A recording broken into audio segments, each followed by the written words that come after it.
যুদ্ধের শেষ মুহূর্তে ইসরায়েলকে বড় শিক্ষা দিয়ে দিল ইরান। ৬ দফায় একটানা মিসাইল ছুড়েছে তেহরান। মিসাইলের তীব্রতা এতটাই ধ্বংসাত্মক যে মুহূর্তেই গুঁড়ো গুঁড়ো হয়ে গেছে ইসরায়েলের বহুতল ভবনের সারি।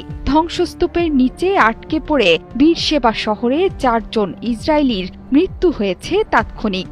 আটকে আছে আরো বহু মানুষ।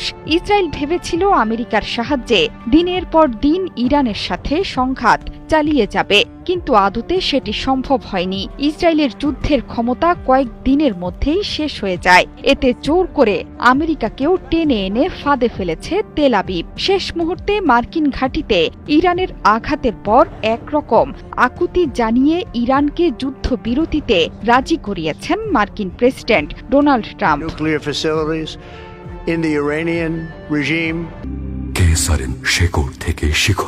ট্রাম্পের যুদ্ধবিরতি ঘোষণার পরেও শেষবারের মতো ইসরায়েলকে শিক্ষা দিয়েছে তেহরান। নিজেদের শক্তি এবং বিজয়ের বার্তা দিয়ে গেছে ইসরায়েলকে। ইরান যে অপরাজেয় সেটি প্রমাণ